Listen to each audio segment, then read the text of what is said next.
Let's go. And hello, everyone, and welcome out to Walk-Ons for a Game on CENLA edition of Sunday night, Week 9, playoff setting up scenarios. Saints are going to beat the Buccaneers tonight.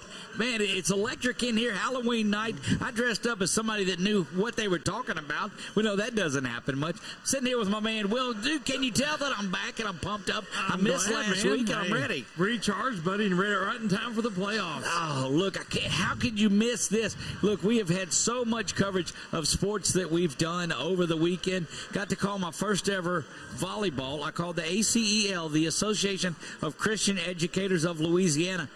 Volleyball throughout the day. They had a JV state champion, a JV girl state champion, a girls state champion, a boys state champion, all named at Pineville High School at the girls' gym. Well, y'all had everything going on in the boys' gym there and at Ash.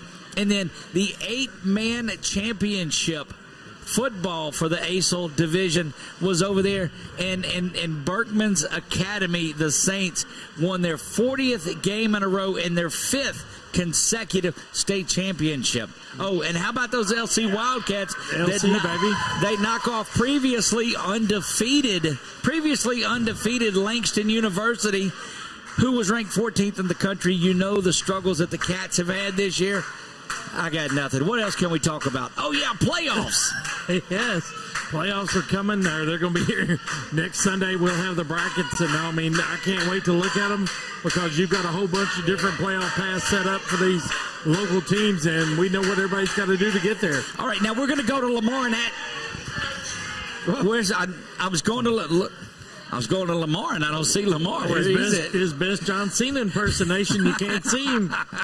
Look, the wrestling references, all of those things. This is just a great night. Look, before we get into the Louisiana Eye and Laser Center clear path to the playoffs, you see, I'm like a NASCAR driver. I will get anything sponsored. I love it, and especially when it ties together. Look, that's right. So the clear path to the playoffs. What we're going to talk about tonight is all through Division 5 through 1, and the ones that we have out in the Class 5A through 1A, and then divisions that we have teams involved in. We're going to tell you where they sit right now, what it's going to take to get them in the playoffs, and what could happen to make them move up or move down. We've got some teams right on the bubble that could be on the road, could be home. I don't know. Oh, there's so many of them. The scenarios right now, even Leesville and Access Central, too, that jump out at me a little bit. They, depending on how everything goes this week, and then, Leesville don't have a game, so it's kind of a wait and see for the Cats. And then on the other side, the Chiefs kind of got to handle their business this week and get a win to assure themselves that home game. Look, we'll talk about that. They play Benton, and that game they're sitting because of a late game last night. That looks like a 17-18 game against Benton right now, and could tie into where Ash goes. Even on this, Ash, of course, loses a big one. But before we get into that, let's take a look over there at Sabine, Vernon, and Beauregard at some of the schools that you cover and see what's going on. Well, we had another big high-scoring output. We had Kinder put 62 points on the Red Devils, 62-6 over Pickering. Pickering drops to 0-9 on the season. They finish out at home this weekend, homecoming. Odell's coming to town. It's your sixth home game this year. Maybe there'll be something there, a little magic in the air where you pull off that elusive win, and you don't want to go scoreless. And then there you go. Glad you could make it to the party tonight, LaMar. Appreciate it. We thought he came on Halloween as the Invisible Man tonight, and lo and behold, there's LaMar. What were you outside having dinner, or what was going on? Well, KLB, they had me on. Don't mention other groups. We're talking playoffs here. I'm just kidding. No, we love the folks over at KLB. There, LaMar, you could probably hear yourself a lot better now, can't you? I can hear y'all a lot better. All right, there you have it. So what we're talking about is some of the games from Will's neck of the woods, and so let's get back into that, Will. Well, primetime saw it. It was 62-6. Pickering went down again. Marlon Freeney, kind of a one-man team, 157 yards passing and a touchdown. And Quan Ray was the recipient of a big 82-yard pass play. That's all the Red Devils had. So being their last game of the year at home, hope them guys can pull off a win. And then I don't want to get us cut off, but unfortunately, the Wampus Cats have, or fortunately, they won their 4th district title in 6 years with a big win at the reservation. That's a Chuck reference if you're scoring at home, even if you're by yourself. Go ahead. Well, I mean, Coach Robbie Causey and the Wampus Cats went and handled their business. I mean, it was just a good victory to close out the year. The Cats moved to 7-2, 4-0 in district, and those guys are off this week, so they can rest, recover, heal up, and get ready for the playoffs. Right now, if the playoffs started today, which they don't, Leesville will be playing DeRidder. Last time they played 49-41, so the Cats are, maybe not wanting to play DeRidder, but, I mean, it doesn't matter. They'll play the team across from them, and that way, being off week 10, they can't improve their seeding, but they can also drop if some of them teams below them beat them. Now, win. Tell me again about what you were talking about with Leesville and what happened, and pretend like Chuck's not even listening. I mean, just... He got us. It looks like we're getting censored. Chuck got a hold of you right there, didn't he? So, look, it's Halloween night. I don't know that we've ever done a show this year on Halloween night before. You see what I'm just stay with me. I've had a week to rest on there. So another look down where you go. Well, LaMar was there. He was at the Tauga Leesville game, and first thing out the Twitter machine was a trick play, a reverse pass from Davion Grove for a big touchdown. Yeah, absolutely. And I didn't get a chance to ask Coach Causey about that trick play, but that was one of the things that really surprised me. I was like, oh well, okay, they out here, they're pulling out all the stops in this one, but it was pretty much a good matchup for Leesville in this one. They just ran the ball pretty hard. I mean, of course, a couple of touchdowns from Parker Max, a touchdown from Lane Self, and also another touchdown from Caleb Gallishaw. And it was pretty much there all the way through. What a night that was indeed. And so why are they off on week 10? How did that work out? I know it's something with their district. Well, the odd district, the 5-team district, the odd number they had to buy, and being week 10, when Coach Causey looked around and called around trying to find an opponent, everybody either had somebody or the ones that didn't said, hey, Coach, we're going to rest, recover, and heal up. And before he ended up making a 6-hour bus trip somewhere for a meaningless game and get somebody hurt, he just thought it would be in his team's best interest to get fully prepared for the playoffs. And then Caleb Gallishaw stepped up again, 245 yards, just showing that he's one of the best backs not only in our area but across the state. Just doing it, and he's doing it against a good quality team every week. There is no Ducks on the schedule for the Wampus Cats, so his 200-yard games, irregardless of somebody else's, his mean a whole lot, especially for this team and who he's getting them against. Sounds like he's throwing out some shade about people that run yards up against inferior opponents is what he's doing there. That's what it sounds like. But I'm a believer in Caleb Gallishaw as well. We followed him for so many years over there. Seems like he ought to be a fifth-year senior. He's been around so long, being productive and effective for the Wampus Cats. Well, area coaches ask me, they say, is there any more Williamses at Manny and is there any more Gallishaws at Leesville? That's the questions I get. And speaking of Williams, London had 5 more touchdowns. Seems like every Sunday night he drops a nickel. What does that give him this year, 30? Oh, he's got to be in the 30s. Yeah, Lamar's got the total stats. Yeah, he's got to be in the 30s right now. Yeah, so he's just another 200-yard game, another 5 touchdowns. Manny rolled Bunky. Bunky's fought hard for a half. It was close. And then the Tigers took it away in the second half, 73-28. I know you've talked to a lot of people, and we talked about this some after the game. It was 28-28 at one point. Yes, sir. In that game. And that's shocking, not taking anything away from Bunky at all. But the way that Manny has been playing, you thought there'd be more separation early. But then Manny goes ahead and wakes up, and they start to roll. Yeah, 45 points in the second half, and they did it. Like we said, London had 5 touchdowns. Jamarian James rushed for a pair of touchdowns, a 56-yarder, 77-yarder, and then he returned a kickoff, 79 yards. And the defense scored for the second week in a row. Trent Williams Nick Tatum scooped up a fumble and took it back 42 yards. So multiple weeks now in a row, the Manny defense is even putting points on the board. That's where you start to get that shot deep into the playoffs rolling. We already know where Manny sits, but when you're functioning on defense, when you're functioning on special teams, to go along with that such powerful of an offense, I mean, what do you do? Now, we did see Avoyelles drop down a little bit too, so as you adjust the standings, but who wants to face Manny at all? That's a good question. I mean, I don't think nobody, pretty much, unless you want to play them in the championship game. And even then, I'm kind of scared about that. But like you said, though, I mean, with their defense clicking and also their offense clicking right now, I mean, they're pretty much one of the hottest teams in the area, if not not just the area, but also in the state. They won 8 games in a row for a good reason. And them hanging 73 on Bunkie, I think that definitely gets a lot of people's attention. It does indeed. Let me ask you this: that General Trask team we've watched them go all the way up the power rankings. How good are they, and do they have a shot? They're undefeated, but so is that Laurelville team. Right. There's some good competition that's out of our area. Yes, we talk about General Trask some, but I mean, are they valid competitors for this? Because we'll talk about the Avoyles and Rose Pine and all that, but what about those that are lurking? I'd say so. I mean, I think that this is a team that made it to the semifinals last year, and Toriano Wells is continuing to do a very good job out there. I mean, this was a team that 3 years ago they were like at the bottom of 2A. Correct. They've got that thing up and running now, and so I think they got a good shot of possibly making it all the way to the semifinals. But here's an interesting thing. Amite had the forfeit a couple of games. They're now number 6. And, you know, this is a team that could be, they should be a number 1 seed, but just because of the forfeits here, they dropped down to number 6.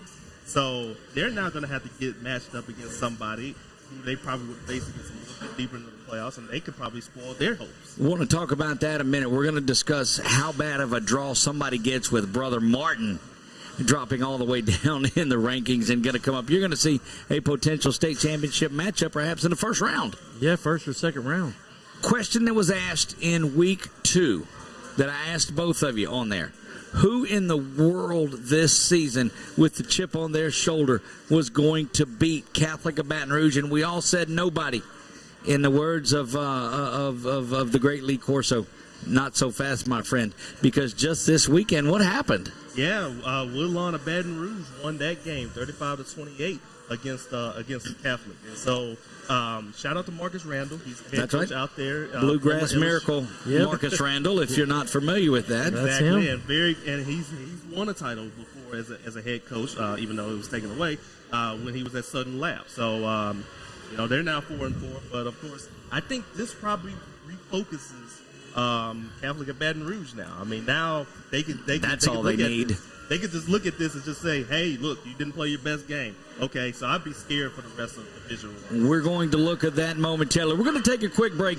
LaMar, his mic is popping in and out a minute. Let's take a 2-minute break, Chuck, and we're going to see if we can get that little popping situation fixed. We'll be back. When we do, we're going to get into our Louisiana Eye and Laser Center clear path to the playoffs. You see what we did? I told him while you were outside talking to that other news team. We're going to look. I've got all this shade that I saved up over the weekend or over the last week by not being here to throw out at you. But they're sponsoring our clear path to the playoffs, and we're going to tell you each team that we follow and around the area how they're going to get into the playoffs or how they're going to get ready, quite frankly, for next year.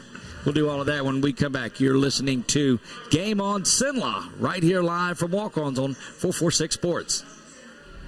It all started with a sketch on a napkin. An idea created by 2 walk-on bench warmers. And after 10 years of hard work and perseverance to turn their dream into a reality, it's the #1 sports bar in America. Welcome to Walk-On.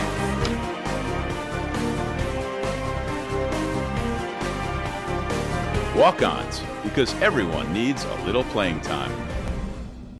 The fine folks at BK Distributors want to thank all the educators for weathering the storms, so to speak, through 2020 and beyond. Thank you for your dedication to our children. The end of the school year awards are now available. Any type of award, trophies, banners, plaques, they do it all at BK Distributors. So with school almost out, that means summer leagues are in full swing. New items, same great prices, and fast turnaround. BK Distributors, Highway 20 in East Pineville behind Arby's.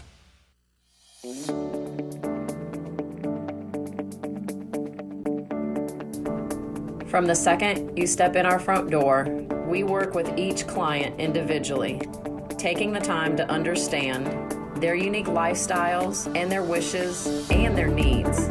When we search through properties for you, it's more than just a number of bedrooms or a zip code.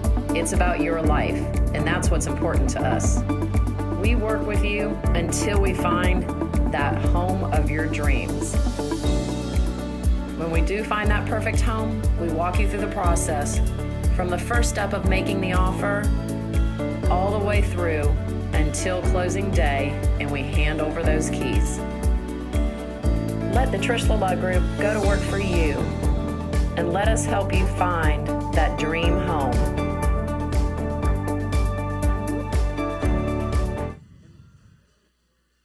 These buttons in a minute. Look, that I could. Last week y'all didn't mess up at all because Chuck was running the show here. Again, I'm Doug Gann alongside of LaMar, Gafford, Will Norris, and want to just stop that. Want to get into our path to the playoffs, but man, the Rose Pine watch is on. They're moving up in the rankings, and so tell me a little bit about that game at Oakdale. Man, it was me and Lamar talked about it last week. It was one of those trap games. 2 years ago, they shut Rose Pine out 13-0, so you know they're capable of beating you.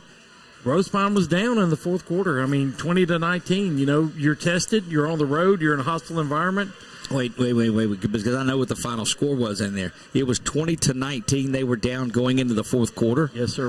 My goodness. All right. 20-19, and then 15-yard touchdown from Grant to Cody. Ethan punched in a 2-point conversion, but Oakdale come right back to score to tie it. So we're knotted up again at 27. And then after that, Ethan with a touchdown pass to Isaiah Stinson, touchdown pass Jake Smith, and then Grant takes 177 yards back to the house and puts a nail in the coffin. But Ethan showed last week that he was human. 11 for 15 for 196 and 4 touchdowns. And you say, okay, y'all said that every Sunday. Correct. But we've not said anything about interceptions because he had 0 until last week, and he threw 3. Goodness gracious. So the coach, Destin Dietrich's defense definitely did something. And now the Voyleses and the Manny and the Lowervilles can go and try to watch that film to see what they did to create this havoc.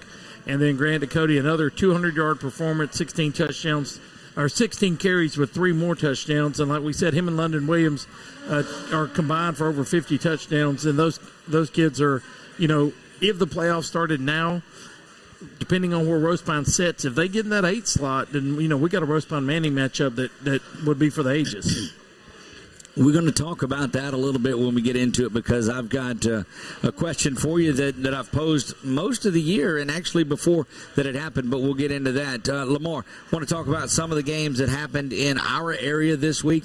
A bad weekend for our Stevens Media group of stations as we cover 4 games, and all 4 of those teams lost. Take us through some of those. Yeah, let's go ahead and get some of those. Washita defeated Ash 26-23, and I know you were at that game here, and I was following along with it with my guys up there with Sonny, Big Dave Robinson. Shout out to him.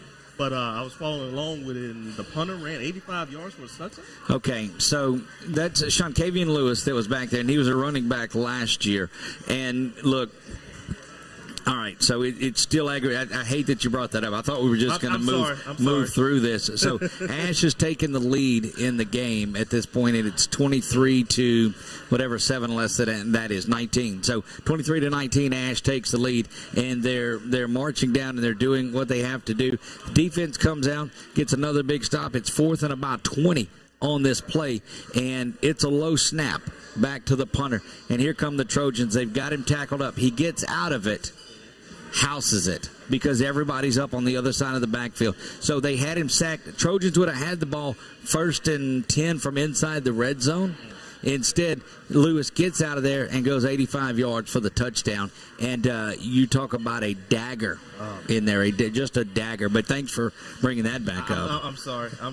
But yeah, like you said, some of the rest of our teams didn't fare as well either, because West Monroe beat Pineville 30-12 in that one. In a game that was 23-12 with about a minute and a half to go, and West Monroe goes down and scores with a minute left on the clock to extend that lead to 30-12. And we were able to talk to Rich Dupree about that because they were on the call on the way back. And he talked to head coach Brian Bell, and he said, look, win, lose, or draw, again,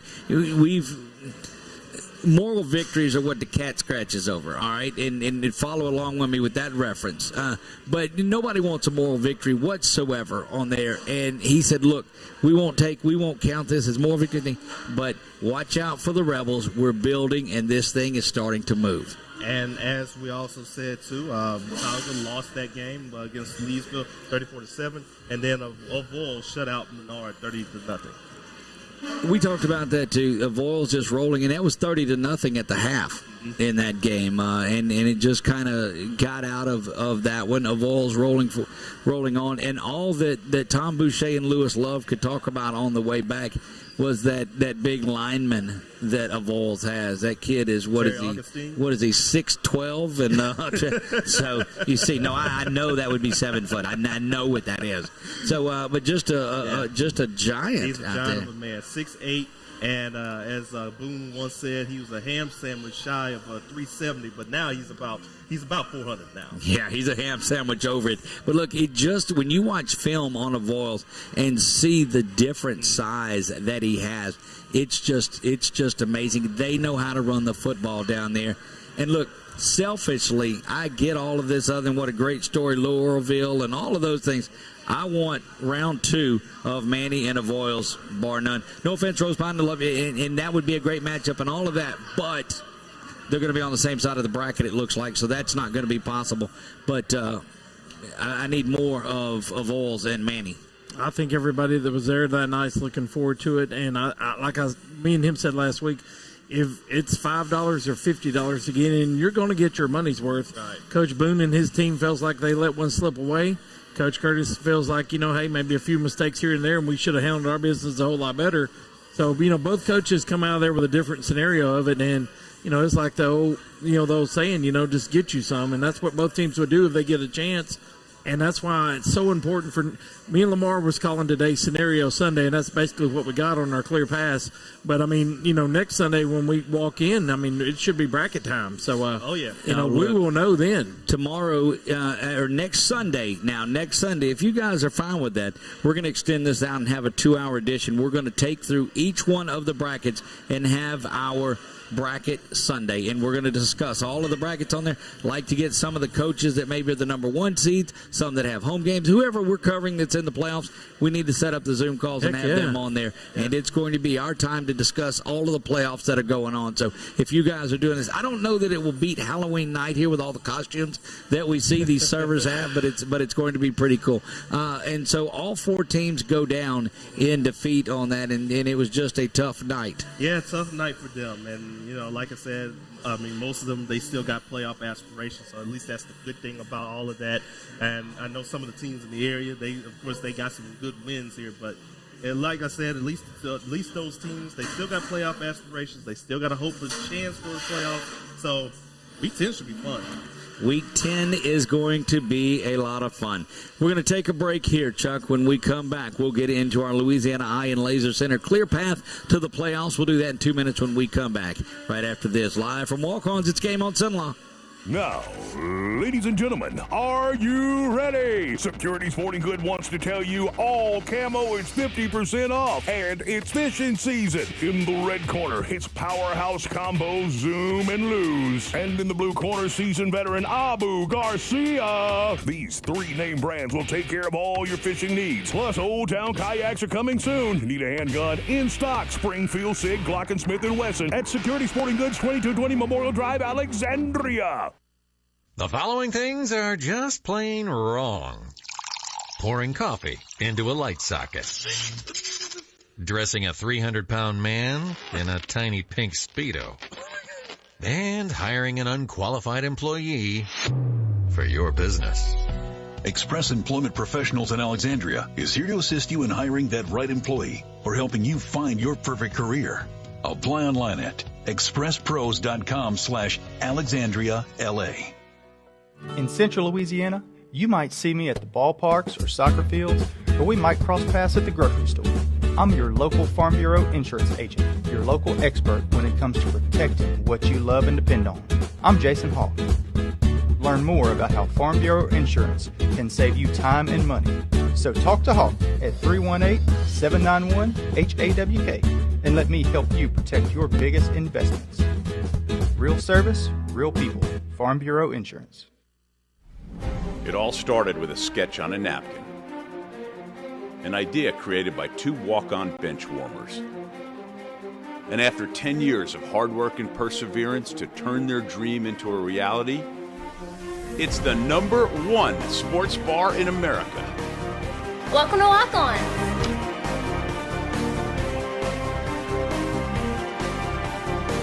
Walk-ons, because everyone needs a little playing time.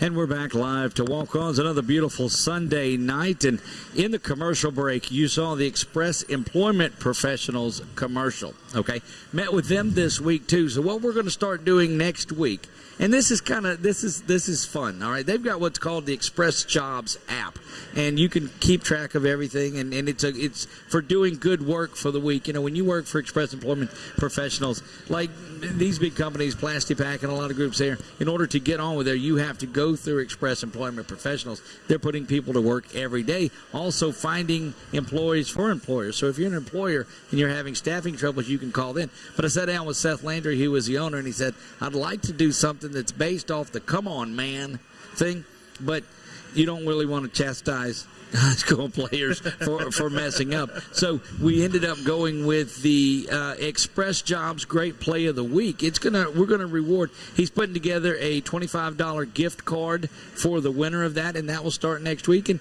that'll give us the opportunity too to track down maybe a college or a pro play that is one of those come on man type of things. We'll do that. So keep an eye out for your. You had one job. And you did it. Mm-hmm. And so great work on that. And we're going to start that on next Sunday's show. So look for that. That's the Express Employment's Express Jobs. You had one job.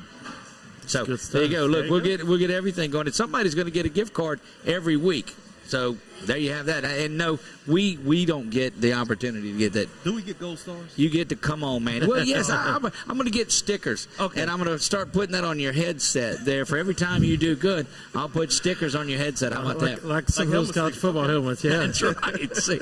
All right, we're going to get into the Louisiana Eye and Laser Center. Clear path to the playoffs. We're going to start up in 5A.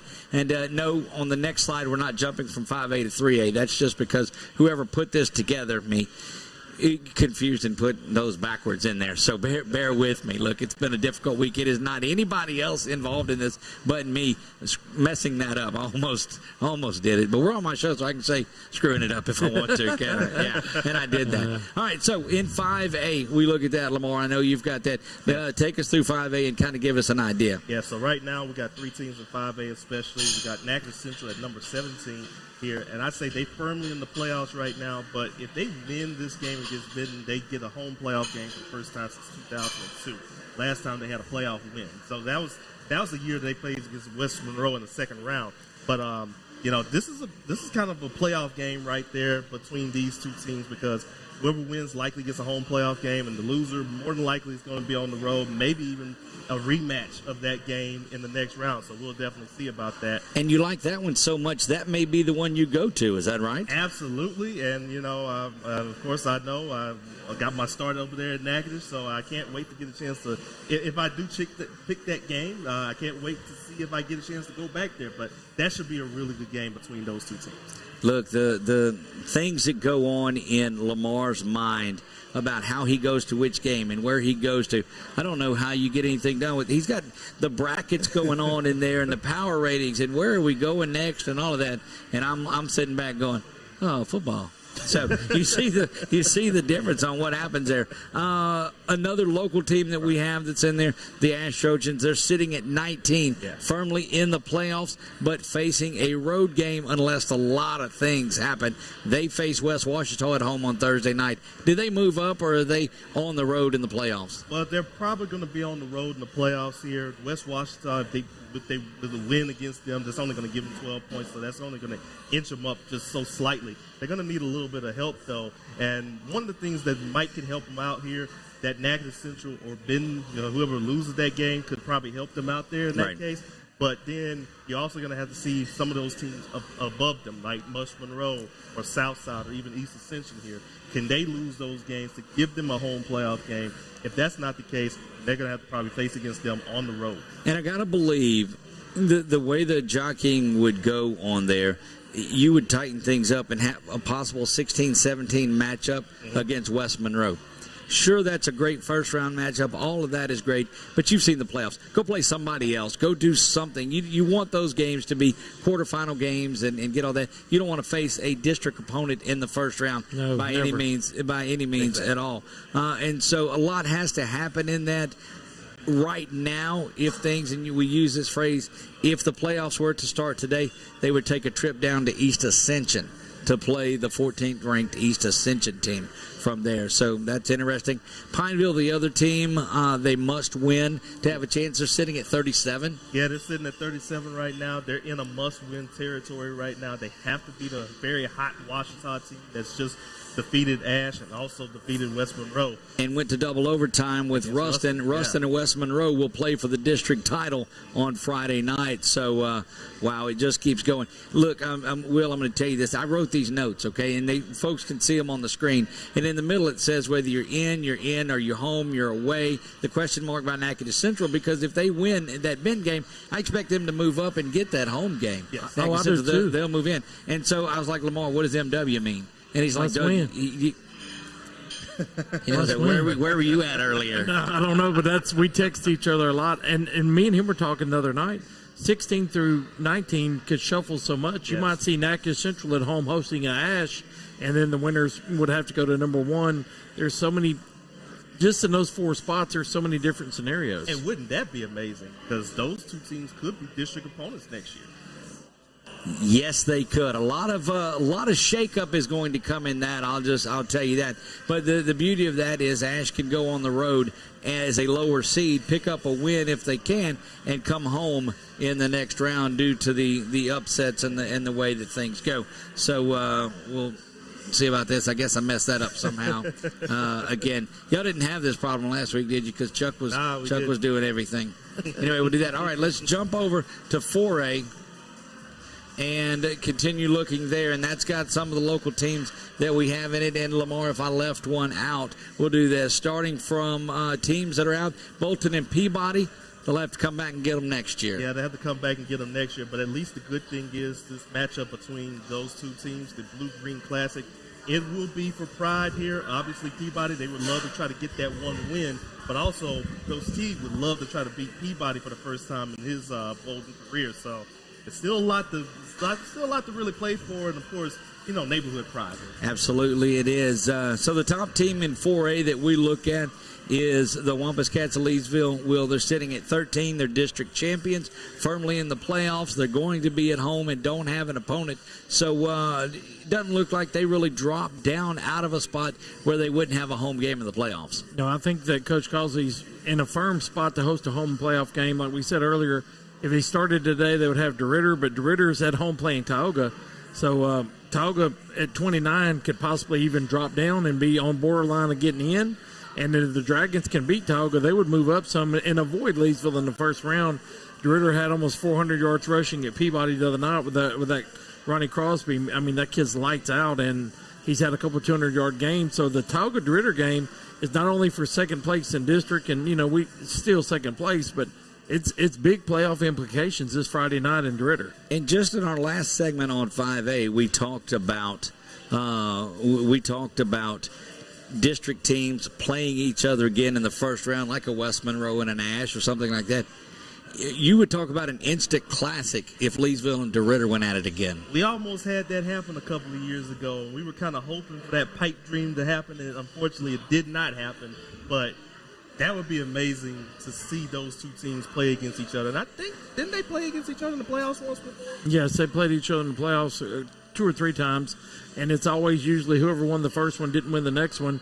And if you're the Wampus Cats, DeRitter put 41 points on you through 3 quarters. So since then, though, DeRitter's defense has been on lockdown since the third quarter of the DeRitter game. They basically held everybody scoreless. A few points here in the garbage time after that. But the defense has been locked in since then. But if Tioga wins, they move up. They avoid the top 3 spot. But if DeRitter wins, they're going to move up closer and closer. If they can make a big enough jump, 16, they're at home. And another thing, I just got a text. I forgot to mention it. This Friday night, the Washington football team or whatever they're called. I can't remember, but Yes, the football the team. Washington football team, The absolutely. DeShazer Everett, they're starting strong safety. He'll be at this game, and they're going to retire his jersey. So really cool. That's local great. kid comes home. He does a camp there every summer. He puts several teams every year in my youth league, and he tells me, he said, look, those kids aren't going to pay registration. I'll write a check for the insurance, the shirts, everything involving those kids. The camp, he comes home and brings several NFL players. They put it on every summer, and all the local kids, Leesville, DeRidder, surrounding football schools, all go to his camp.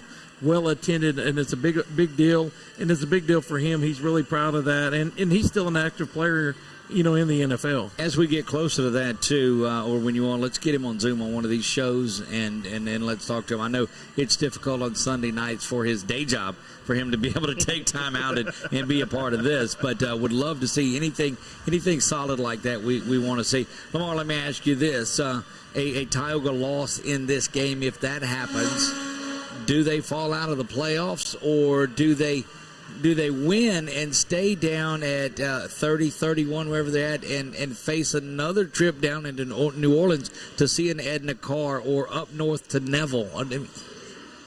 Well, the good thing is, at least for the Tioga fans that's listening to this, you'll be in the playoffs. I mean, the strength of schedule that you guys had, that's really going to keep y'all in the playoffs. The tough thing is, a loss here, that means, man, you got to travel to Carr, you got to travel to Neville. And I talked to Coach Cook after the game, and he kind of told me, man, I would rather travel to Neville because at least it's a shorter drive than having to go down to New Orleans. And, the last couple of times he's been down there to New Orleans, it hasn't really been pretty. That's correct. The last couple of playoff losses were to Edna Carr, and so it's difficult there. But you go up to Neville, a team that throttled West Monroe this year, and so, man, it's a difficult one there. But you think no matter what, they stay in the playoffs? Oh, they stay in the playoffs. There you have it, and that's due to strength of schedule. That's the benefit of playing these. We're going to zip back left and go over to the 3A division, and that's I know that we're all some of the smaller schools around this area. Will, one of yours, South Beauregard, that's the first one that we've seen of yours that is out of the playoffs. Yeah, just a hard season for Coach Hudler. Last week we mentioned he starts about 6 or 7 freshmen on the defensive side of the ball. Trevor Ashen had 6 touchdowns against them, beat them 43-0 Friday night, and it don't get no better this Friday night as they play LCCP. Even though LCCP can't go in the playoffs, you're still playing a juggernaut. Well, they've still got, so that's their last game of the season. Yes. What do you think they got on their minds? Oh, man, you don't know. Yeah, that's exactly right. So teams, though, that did make it in, the district champion Gina Giants, they sit at number 9. They are in and are getting a first-round home game in that one. They travel to Winfield with an opportunity to move up to that 8th spot. Yeah, absolutely. And so right now they're on a 6-game winning streak. They get out of district play this week, so they got to face against Winfield, and that's going to be a pretty solid game between those two rivals. But they got a chance of possibly getting themselves a top 8 seed. It's just the thing is, in Class 3A, everybody's bunched up together. I was talking to somebody, and he's like, wow, Gina's number 9, and it's just, look at who's above them. Sterlington, St. James, Abbeville, Iowa, Union Parish. I mean, all those teams there. And I get this. I'll tell you, I'll be the first to admit it. Last year, I've been 5A centered in what I've looked at because that's what I've covered until this season when we've looked at a little bit more. And I start looking at it, but pound for pound, 4A, 3A, 2, every division or every class is so solid out there. I mean, look, Church Point right now is undefeated at 9-0, and they're an 8 seed. And look, there's that could be a semifinal matchup, but not a second-round matchup between them and Gina. Madison Prep sitting in there at 10th, and they're the defending champion. And they're the ones that beat. They beat St. Thomas more early in the year as well. They beat Union last year. But on the somebody just asked me the big difference between 8 and 9. Well, I'm reading the text. The difference between 8 and 9 is home or on the road. Oh, it's huge. Yeah. Second round at 8, you're at home. 9, you're traveling. That's the big difference. Same difference between 16 and 17 in week 1 because you go 1 through 32 until you get into the smaller ones that don't have the 32 and you work the buys into it. But for all intents and purposes, 1 through 32 gets a home game. Then, or 1 through 16 gets a home game. And then 1 through 8 gets a home game unless there's an upset on Tuesday and you carry another LHSAA thing that I just don't like, because your body of work, if you're a 4 seed and somebody upset and then you've got to go and travel, and your body of work has been as solid as it is. Yeah, I mean, if you're in Abbeville here and you're sitting at 4, but somebody, the 19 seed upsets and now the 4 has to travel. And, I mean, that's difficult. We talked about it could work out for some lower seeds like a Brother Martin and other ones that we'll look at down the road. But there's a huge difference between that. Now, when you get to the Final Four and or when you get in the Dome, doesn't really matter because you're both in the Dome.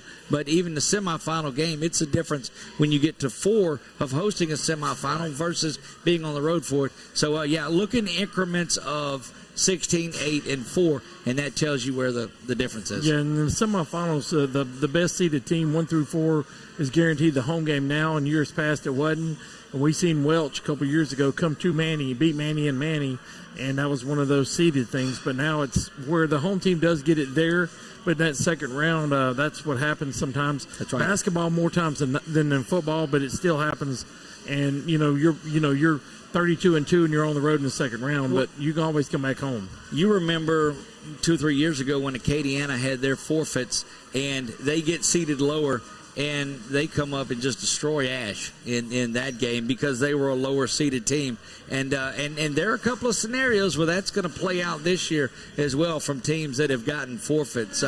The guys from Grant, they've got a big one. They're looking at a home playoff game right now, definitely in the playoffs. The home game is up for grabs because they've got to go into Buckeye, and they could either move up a little bit or they could drop out of the home playoff game. Exactly. I know we'll talk about the other half of that in a couple of minutes here, but, yeah, Grant, if they win this game, that's a home playoff game, and that's their second home playoff game. In back-to-back years. So at least there's that. But Dylan Barrett, he's got those kids working pretty hard right now. Them at 8-2, I mean, that would be very nice if they can do that, but they just got to get it done against Buckeye, and if they do that, home game. So. Indeed, they will. One of those things that just boggles my mind completely is Marksville sitting there currently with 2 wins. One of them was by forfeit, I do believe that they got. So one legitimate win in there. And we know the things that have gone on with the coaching and him being out, and what a great story it is having JT Dunbar back in there. But Marksville currently sitting in the playoffs would go on the road, and they've got to face a Caldwell team that if they lose that game against Caldwell, they'd drop out of the playoffs. Absolutely. And, of course, Caldwell, they're going to try to fight hard pretty much because, I mean, their season's pretty much over with right now, but they would at least want to end their season out with a win here. So if Marksville gets a win, they're in the playoffs there. And, of course, they're probably going to have to face against one of those top-seeded 3A teams there. But, I think... And you're sitting there looking at a Sterlington or a St. Martinville or a St. James. Exactly. And, careful what you wish for. Team that's sitting on the outside looking in is the Panthers of Buckeye, currently out. They're at 33. It takes 32 to get you in. They would be on the road no matter what. They face a Grant team. If they go up there and they beat Grant, they get in the playoffs. Oh, we definitely think if they go up there and pull off that upset, they're in. I mean, it's just everything on the line Friday night. I mean, it's win or go home. And the Buckeyes got to go up there and pull off the win. And if they can, that's great that you made the playoffs. But at least in Week 10, they're playing a meaningful game. They're not like some teams getting ready for basketball or baseball, whatever their next sport may be. But, you got a chance to go up there and win the game, and those kids will leave it all on the line for 32 minutes. That's such a great 2-word phrase, meaningful football. You want to be playing for something in Week 10. And so, yes, Buckeye, you're in the playoffs right now because you win this game, you advance. You lose this game, you don't. Yeah. So Week 10 is a playoff game for Buckeye. Absolutely. Yes. And that game was also going to be a Thursday game because of the Pecan Festival over there at Grant Parish. So, a little early. But they canceled the Pecan Festival this year, didn't they? Okay, I guess they did. But it is a Thursday game. Right. When the scheduling came out, they had yet to cancel the Pecan Festival. Gotcha. Canceled the Pecan Festival several months ago when people were questioning that. But, I mean, you have a lot of planning that goes into those things. Right. So, if you're Buckeye and you're sitting there looking at saying, well, we wonder if we make the playoffs, we wonder if we don't make the playoffs, I'm here to tell you now you're in the playoffs. Week 10 is your first round playoff game. Win and advance. Right. Yes. And I know the one thing here, they probably wish that they could have had that COVID cancellation against Marksville back. Absolutely. But at least the good thing is you get a chance to right this wrong if you just win this game. That's correct, and it wouldn't be much different if they would have had that win on there either. They still would be in a position to win and move on. Oh, I agree 100%. They're right there on the threshold. They got their foot on the doorsteps. But, I mean, they're going to break the door down Friday night. It's possible. And that's all you can ask for. If you're not in, at least you got a chance in Week 10. You want to control your own destiny in the later parts of the season. We're going to get down into Will's hometown here into 2A. And no surprise up at the top of that, district champions there. Will take us through that. Manny, firmly the 1 seed, and in the playoffs by far, will be at home and play Lakeview this weekend. Well, me and LaMar were talking about it the other day. With the meet, canceling or having to forfeit those games, now they're a 6 seed. That's not really I don't want to say fair, but, then you would be Coach Andy Boone having to play them, which there's not really difference in 3 and 6. If they're in either spot, but if they were 2, it'd make a difference. So somebody's going to have to play a meet out of these good teams right here. But the Manny Tigers, they're back. They're loaded. They're ready to go. The loss to Union Parish, first game of the year, since then they blew everybody out 9 straight. Looking to repeat. And like we had Coach Curtis on the show a couple of weeks ago, they only lose a handful of players this year and maybe even looking way ahead for a three-peat. But just that, them being on the opposite side of the brackets, being 1 and 3 with the Bulls, I think is going to be big. They would only meet in the finals. Right. But then if you're the Rose Pine Eagles, you're playing probably your biggest rival in DeQuincy. Those kids hate each other. The parents hate each other. The fans hate each other. And I saw 2 dogs fighting out in the yard, too, that didn't like each other a lot. And when you knew one was from DeQuincy, one was Rose Pine. So there's no love lost there. But if you're the Eagles fans, what'll be cool is Leesville don't have a game that night. So like I always say, if you can't support your team, support your parish. So Leesville should be down there rooting on the Eagles. But if you So that game's in Rose Pine. In Rose Pine. All right, let's take our video and go down there and live stream that Rose Pine game. Can we do that? We can. We can ask for forgiveness, but not permission, maybe. But we can't legally, we can't go in there and do that because why? Because the NFHS deal. I'm setting this up because I know the answer to this question. But it's so sad that our kids don't get the luxury of what the kids get over here because somebody somewhere, somewhere made a deal that is horrible and it don't benefit our kids and our coverage of our area teams. But that game there, if it was when they played or if they played in any sport anywhere, everybody that couldn't get in the gate or couldn't get a ticket would be watching it, and those kids would get maximum coverage. But if you're Rose Pine and you're going to beat DeQuincy, that's great, but for your reward, and you may move up to 8, then you're looking at Manny in the quarterfinals. Well, and that's a question that we've got here, too, is that Rose Pine is tied with number 8, 8 and 9, depending on how you look at it in the power ratings. They're tied with Mangum in power ratings, and Mangum, oh, by the way, plays 9-0 Ouachita Christian in that one, so they go play OCS. And so does a Rose Pine win over DeQuincy better than a Mangum loss to OCS or a Mangum win over OCS? Hey, that's interesting because that game for Mangum and OCS could go either way here, and if they win that game, that's 19 points. Yeah, that's huge. That's huge for them, and shoot, they probably move up past 8 if that's the case, maybe even 7 or 6 if that's the case there.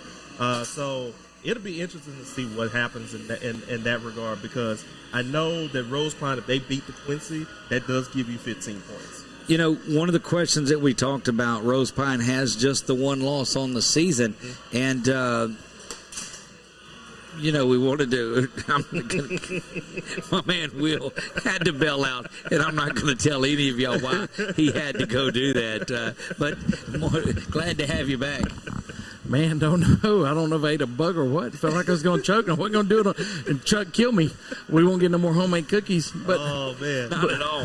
What we're talking about here is Rose Pine and Mangum tied in there, and so if Rose Pine sitting at 8-1. They weren't full strength in that loss that they had earlier in the season. And now it goes back to that question you had earlier. What was the difference between 8 and 9?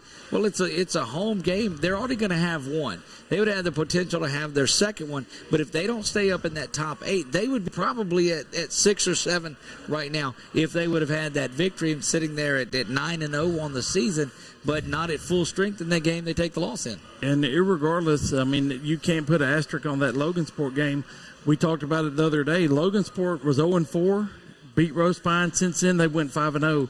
So that win right there, if Ethan's on the team, they win that game, I'm like you, Rose Pine might be, possibly 5 or 6.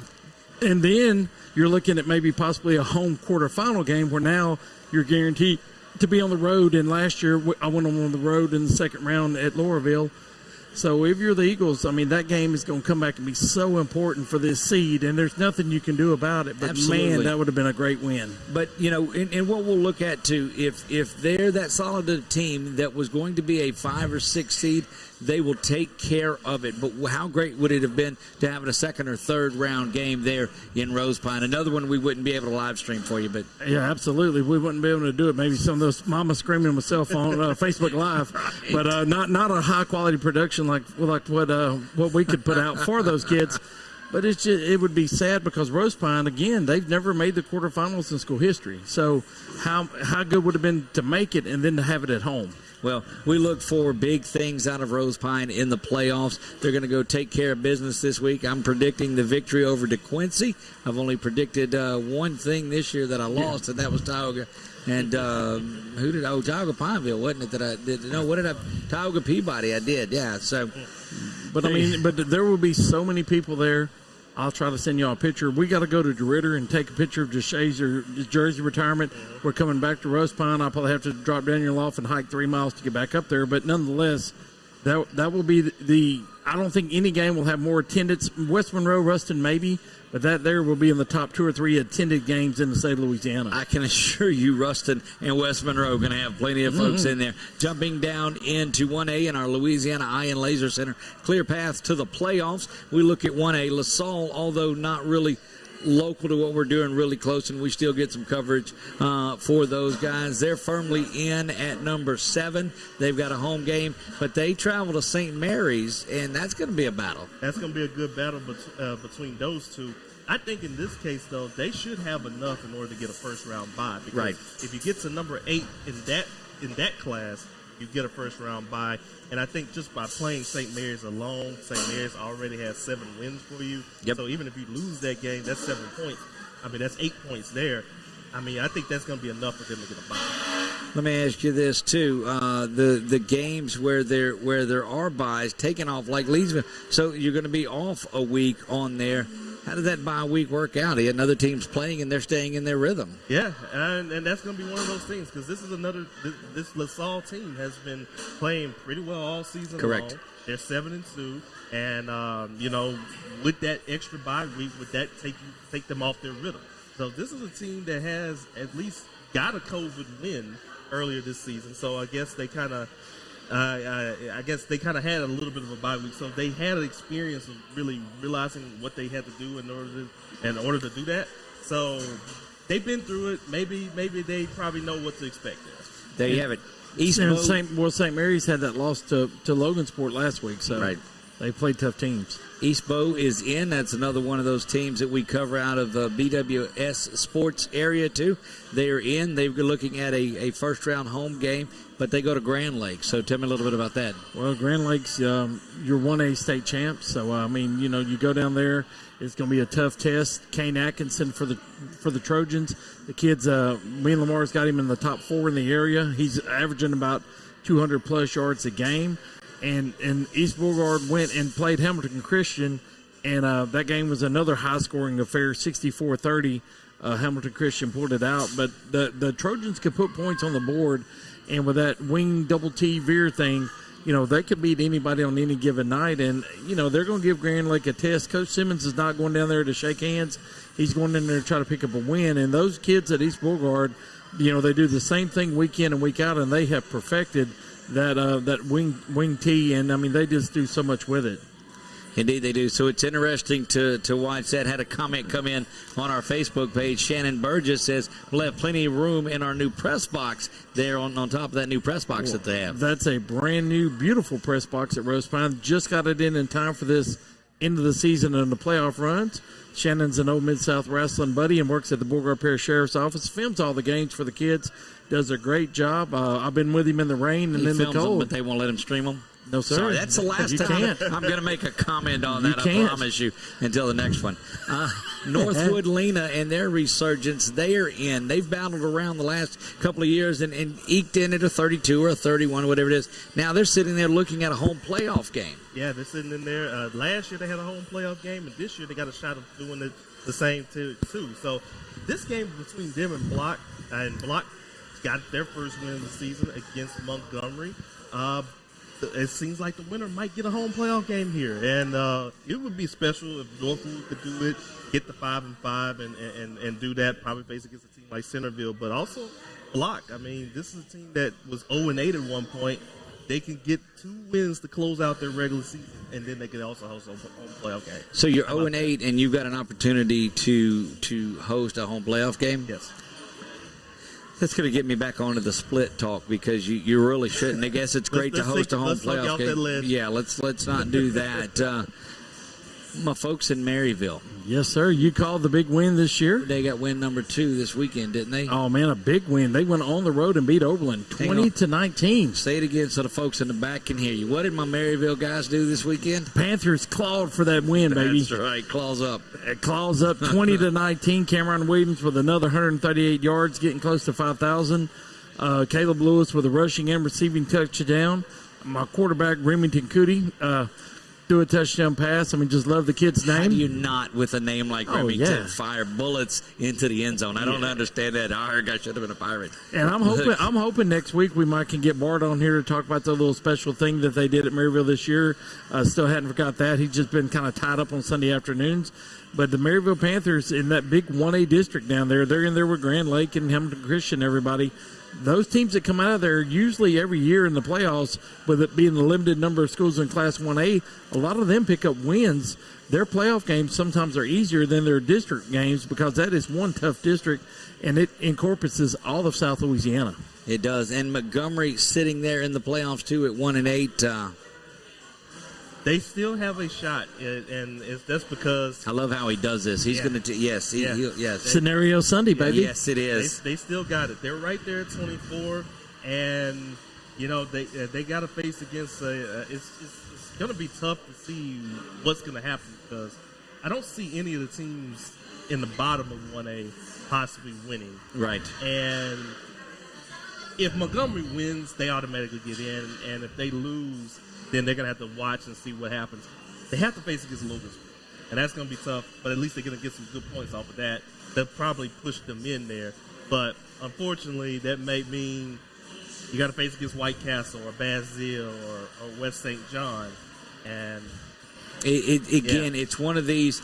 Do you want to win and go through all of that? Yes, the battle is getting to the playoffs, and that certainly is what you want to do in all of this. That clears up the classes that we have, 5A through 1A. We'll hop into the divisions. Not all divisions are represented in the areas that we're covered. Tell me again, what happened to Maryville this weekend? Win, baby. That's another big win. The honorary mayor of Maryville is what I'm going to be before this is over with. We look at Division 3, and that's where we pick up the Eagles of Menard, and they are desperately seeking another win. Yeah, they're desperately seeking another win. They got to face against Bunkie this week. Looks like they're going to be firmly at that 11 spot. That's what I saw, yeah. Regardless, now maybe if they lose, there could be a chance for Homer Christian to move up past them, but it looks like they're going to be firmly at that 11th spot. So it's all a matter of seeing who they're going to have to face against. Looks like Dunham is going to be the team that they got to face against in the Dunham first is round. very solid. And they're very solid. But there's also a chance that Newman could be right down there at that 6th spot. So congratulations, you get Arch Manning. Right. So do you travel to Baton Rouge or do you travel to New Orleans?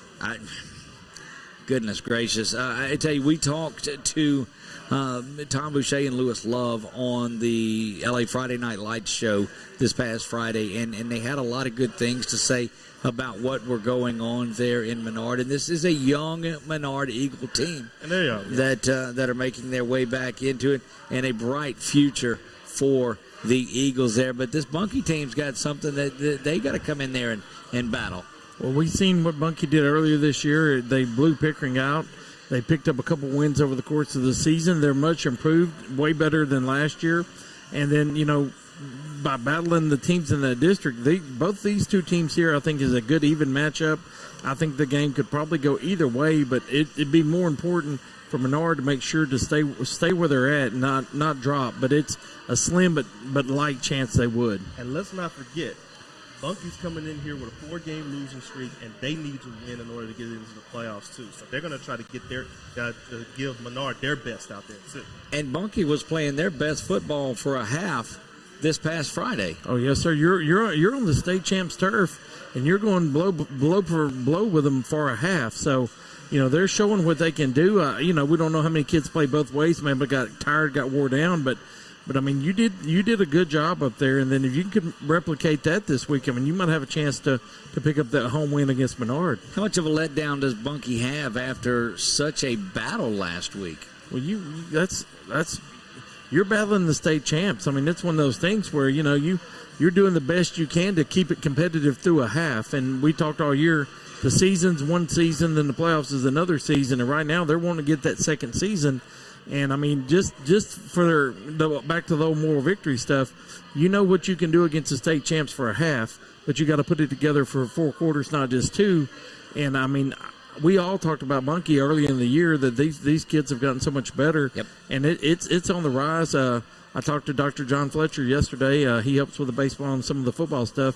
And, those kids down there are doing what they can to keep that program's all on the rise. Well, we're looking forward to a big battle there, and we'll hop down into Division 5. And that may be wrong. Is that where? Division 4, and that's where St. Mary's is going to land. Yeah, and they're in the playoffs right now, but they need to win in order to get themselves a home playoff spot. Started the season 0-2, didn't they? 0-1. 0-1. But they rounded off a 7-game winning streak. Right. Okay. And so they need to win against the Saw to get themselves a home playoff game. So that's a big one for them this week. And it's just the thing is, Division 4 is another one of those top-heavy divisions because you got Calvary, you got Sacred Heart, Washington Christian, Southern Lab, all of those teams. So if you get a win there, they got that. And if you lose, then more than likely you're going to have to be on the road, maybe face against the Southern Lab, and you don't want that. You don't want that at all. How cool would that be for the city of Natchitoches, getting ready for their Christmas festival and all of that going on there, to have Natchitoches Central with a home playoff game, St. Mary's with a home playoff game? That would just be special in that town. Oh, man, like we were talking about last week, where when these kids are going out in public and people are talking to them and mentioning Friday nights and talking about the games, for both of them to be at home, I think those kids would be basically rock star level around the Natchitoches area, because they're at home. And that's something that both of those teams at home, me and LaMar, neither one know how long that's been since they both did it. Well, look, Natchitoches is happy that they've got something to cheer for in football up there. Absolutely. Oh, wait a minute, did I do that? Yeah, it's been tough sledding for those demons up there this year. And like I said, I used to be up there, and I remember being up there with all 3 of those teams in the parish. Lakeview was also in the playoffs there, and that time was exciting when those 3 teams made it into the playoffs. But you only had one team at home that year. That's right. So now to have 2 of those teams, one possibly playing on a Thursday, the other possibly playing on a Friday because they share NSU, that would be something. That would be something special there. Indeed, it would. It would be a tremendous time there. Just hopefully, Scenario Sunday set you guys up for Selection Sunday next week. I know there's been a lot of exciting talk that we've had tonight about these things. I definitely believe so. When LaMar just mentioned Lakeview, that's where Manny goes to close out the season. you're not going to say Coach Jess Curtis is going to play the kids the whole game, which I'm sure he's not. You want to get them a little bit of action, maybe a quarter, get them their reps, get them out, let your backups play in case something does happen in the playoffs. Nothing's better than game experience for these kids. And then, that's basically a little tune-up game for them headed into the playoffs, because usually first, second round is not, test them very much at all. So London Williams only plays maybe a half. He only has four touchdowns. 200 yards. Right. Yeah. I get that. One of the things, Peabody's season coming to an end, just jumping around here before we get out of here, too. Arthur Lavallee, just a tremendous career over there at Peabody. Tremendous career, like you said. I mean, I think he's gotten up well over 5,000 yards and so many touchdowns to really count. But he just wants that one win. That's right. He just wants that one win. And I've always commended him about every single time, even though the losses and all that stuff, he stays positive. And you just want it for that kid there. Correct. Just to go out and win. Right. And I think this would be a perfect way for him to do that if they can get that win in this game. And what a battle he put up against Ritter, 227 yards, 3 touchdowns. I mean, the kid played with heart all night. You're just, you're kind of overmatched a little bit with Coach Parmley and the Dragons. And, his biggest concern going in was, to stop him, and he still gets 227. So that just tells you how good this kid is. So you're trying to say King Arthur nearly slayed the Dragons? It was close. I was wanting you to go. Look, hang on. I've got that's worthy, LaMar. Let me. Which button whips? That's just that's talent there, LaMar. That was really good. You're coming along this year. Look, that's I think that's about as much as we can put into this.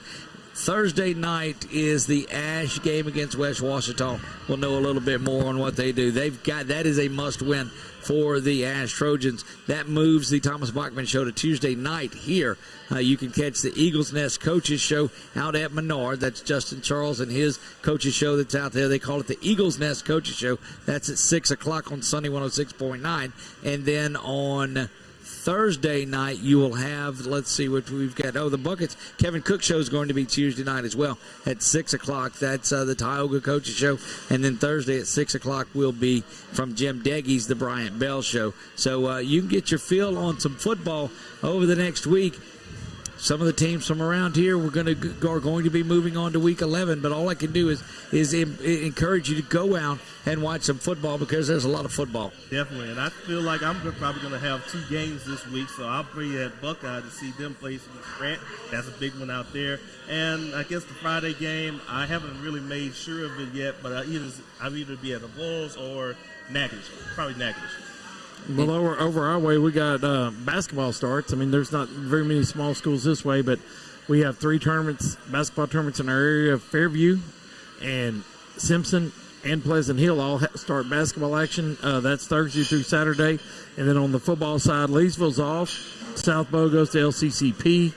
And I was going to Leesville this Friday to watch the game. Coming with me. All right, I got nothing. I don't know what I'm going to do Friday night. I have no game. Yeah, we might have to meet you at Simpson Tournament. Come watch some hoops. Maryville's at Hamilton Christian. Eastbo at Grand Lake. Manny goes to Lakeview.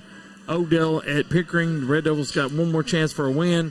Tioga at DeRitter. Mr. Chuck go Indians. And then DeQuincy at Rose Pine.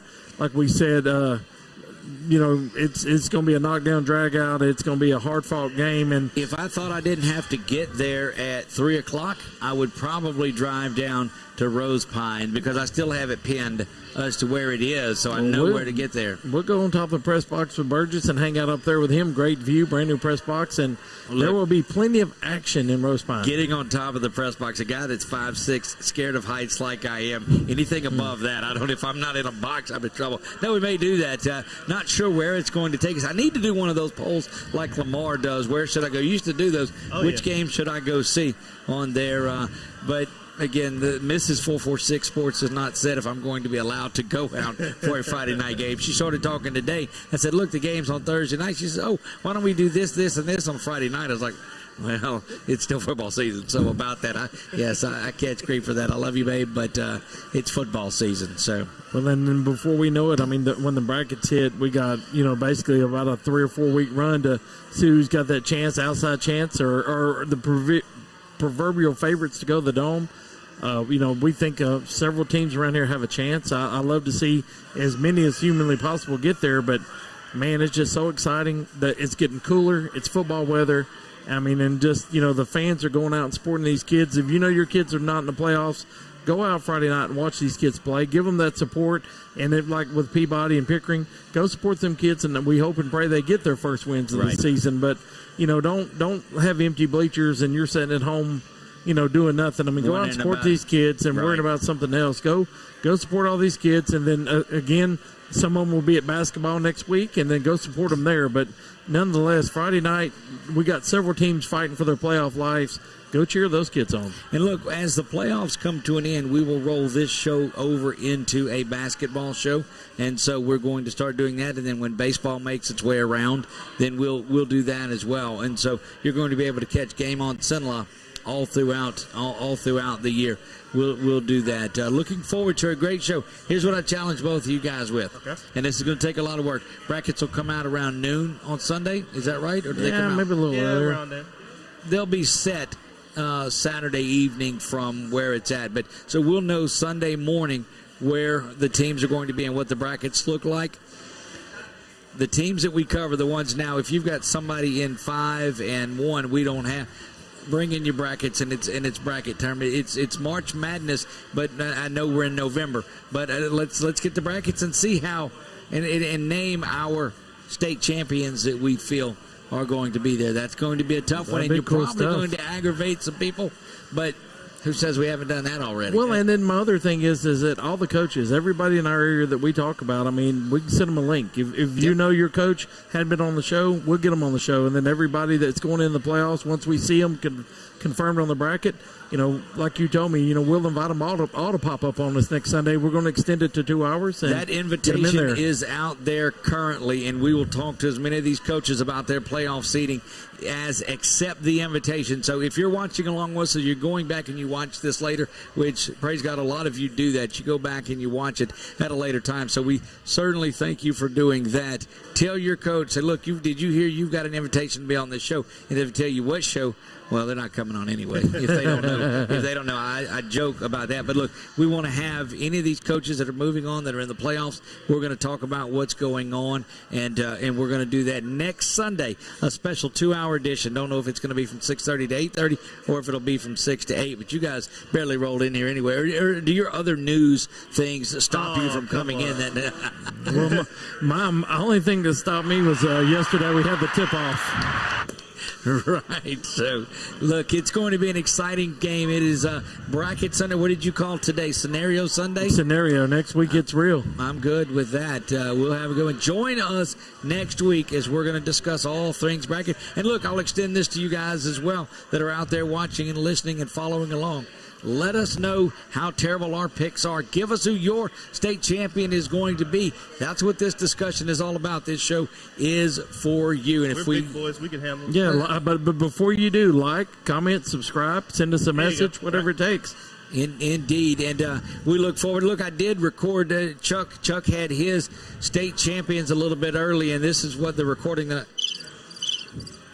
Sorry, that's the last button that I'm going to get to push tonight. That's going to wrap it up live from Walk-Ons. It is Halloween night, so go out and look. I promise. Okay, that's the last button that I'm going to push. I'm not going to do any more of those. Guys, it has been a blast on here at LaMar. Thank you so much for being here. I've enjoyed it without a doubt. Oh, yes, I've enjoyed it as well, too. So I always enjoy being around you guys no matter what happens. There you go. He doesn't have a lot of friends, does he? If we're the motley crew that he comes around. No, we love LaMar and the knowledge. I'm telling you, if you could just look inside his brain at all of the stuff that's going on, it's chaotic. It's worse than rush hour down in Houston. That's for sure.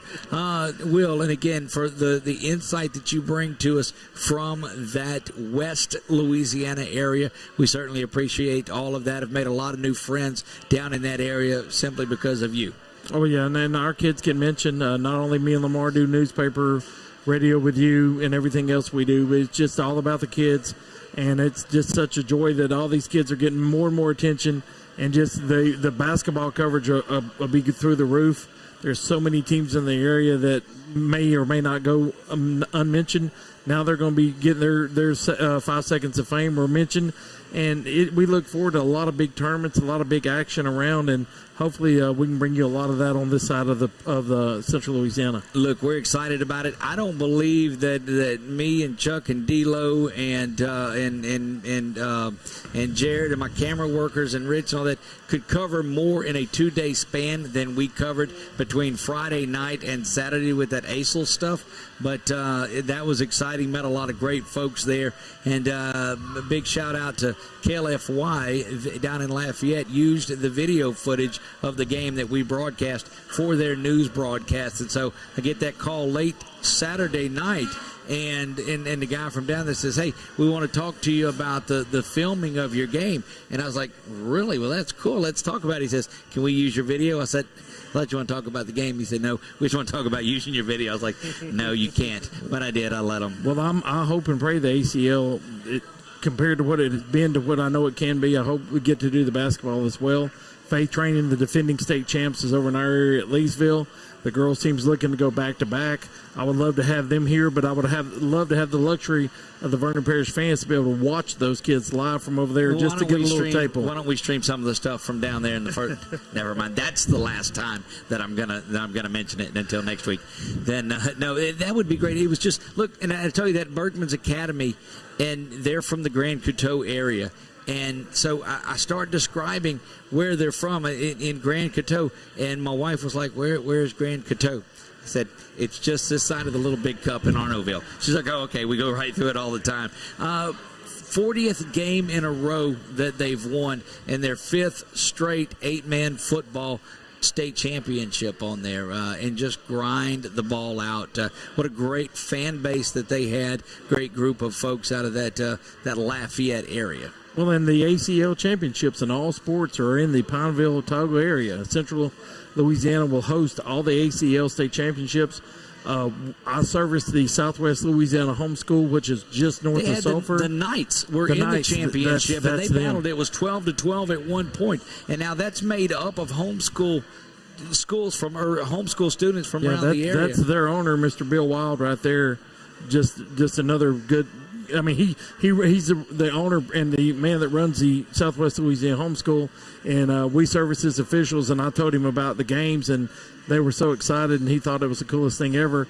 And like he said, yeah, we come up a little bit short, but look who we were playing. He said, we just were happy to stay in the game with them. Can I tell you, it was a battle. You can go on our Facebook page and rewatch that game. If you want to see some good football, look at the 8-man football, and then you go back and look at the 5 volleyball games that we did throughout the day. It was the four volleyball games. It seemed like a long one. What a day it was. So we called the consolation game of the girls varsity. We called the JV girls state championship the girls varsity state championship. And that oh gosh, it was that team out of CHA Northeast that had 3 or 4 teams in there, the Flame. And that was really cool. I talked to Coach Hawthorne that was on there and saw Flame on the back of their jersey, and I see Flames written down on everything. I said, Coach, are you the Flame or the Flames? He said, we're the Flame, with no S on there, kind of like the Cardinal of Stanford. Yes. And he said, it's one flame, just like Jesus is the one light in our life. And I was like, I was floored in how cool that is. And really, there's no doubt that God brought 446 Sports together with ACEL to do the things that we're doing. And we're going to continue to be a voice for that as long as those folks want us. Well, yeah, and then the Lighthouse team from Shreveport, it's Word of God Lighthouse Ministries. They're coached by former LSU Tiger and NBA player Stromae Swift. Oh, nice. So, see what you're learning as you listen to. Well, Stromae came to Faith Training last year, and I had known him since he was in high school, and I hadn't seen him in a long time. And all the kids were like talking about this giant. And I looked, and there's this huge guy across the gym. We turned around, and you seen that smile. You knew who it was. Right. I walked over and talked to him. I said, "Man, what are you doing here?" He said, "Man, God's reached out to me," and he said he's put me in these kids' lives, and he said some of them was in trouble, going to jail, or this, that, and the other. He said, I've straightened them up. He said, you get one chance on this team, and that's it. And basically, that team competed. They got beat before the finals last year, but he said, I've got these kids. They're not the greatest athletes. He said, but between, I think he called it God and Jim, or Jim and God, he goes, these kids, I'm going to change their lives. And he said, I look forward to what we do in upcoming years with those kids. And there's several people that has went major college athletes or even college coaches in the state that are picking up with these smaller Christian league schools and being a part of it. And and that's who we never know we walk across. So this year, if you stream the championships from Pineville, we may have Stromiles Swift and several other of his friends and college teammates at these gyms supporting these kids. And see, that's the opportunity that you're able to give back, because his money's been made throughout the years. There's no doubt about that. Their bus was gorgeous. It was not quite what we could have furnished him with the Louisiana Day trips, but it was almost there. And he brought the kids down here, and his thing was, they come in, they're in khaki pants with polo shirts, belts on, shirts tucked in. They all had the same bag. They all had multiple shoes, multiple uniforms. They looked like a professional team. They didn't quite play like it, but they're kids. And, they're responsible for everything. Good. They're responsible for everything they did. And, and that's just something that is blessed, 10, 12, 15 kids on that team. And the numbers will grow as he grows and that school grows. There's a lot of kids in that area that may need that, and they reach out to him and get that. And then it's just a joy to watch those teams, CHA, Chef, Southwest, and all those schools. And they're all good sports, good people, and it's just a joy to watch. It was indeed. So, LaMar, we encourage you to check out that. I want to talk real quick. You were there. Louisiana College with the big upset of Langston University. The Lions had came in out of Langston, Oklahoma, previously undefeated. We mentioned that several times on the show because that's just not many times that you can say that. But Coach Drew Maddox has this team ready to run through a wall, like that old Kool-Aid fella that would bust through the wall. That's what they will do for Drew Maddox and this coaching staff that's over there. Nate Jansen, they had such a great plan drawn up for the defense against Langston, and pull off one of the biggest victories at Louisiana College ever. And the way that they're playing right now, you wouldn't think that they were 0-5 to start off the season. That's correct. Well, again, they were front loaded with the heavyweights in that league too. Mm-hmm. Absolutely. So they front loaded with those. Also had to travel to Arizona, so right. That's another thing too. But they just stayed the course, kept it running, and you see these last 2 wins that they've had right now here. And what Coach Maddox has said was, hey, look, we wanted to just take it one game at a time. We wanted to try to finish out the season on a strong note. Even though they did lose one of their games, they still have a chance to finish out the season on a very good note. Okay, so the way it sits, they started the season 0-5. Mm-hmm. They have an opportunity to finish 5-4 in conference play. A winning record in conference play in your first year up is going to do great things for recruiting. They go on the road to play Lyon College.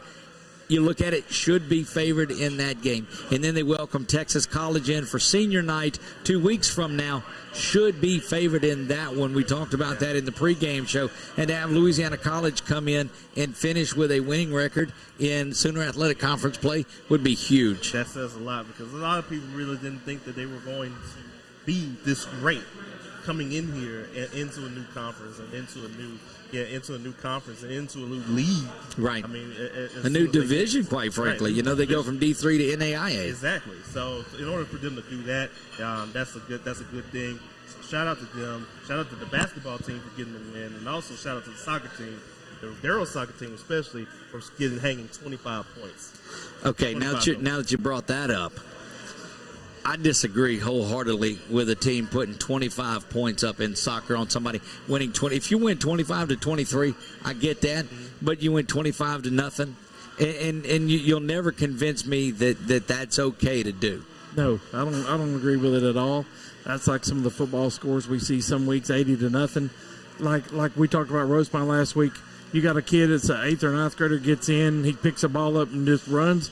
Coach Ducote can't tell the kid to fall down or stop, but when you take the 1s and the 2s out and you're playing the 3s in the 3rd and 4th quarter, accidents like that happen. But I'm like you, 25 goals is extremely unnecessary.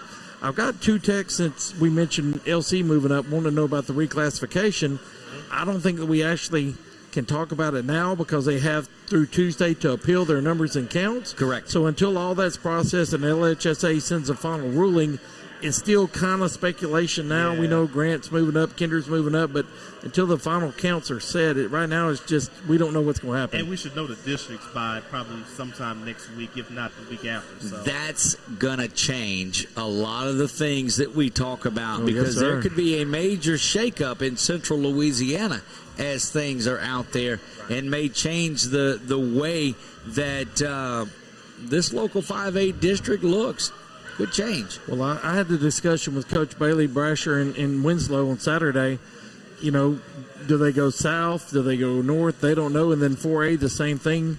You know, does Gina take Bolton's spot? And then, you know, where do they go? Does Coach Causey and them go back in with a garage? Or you keep a small central Louisiana district?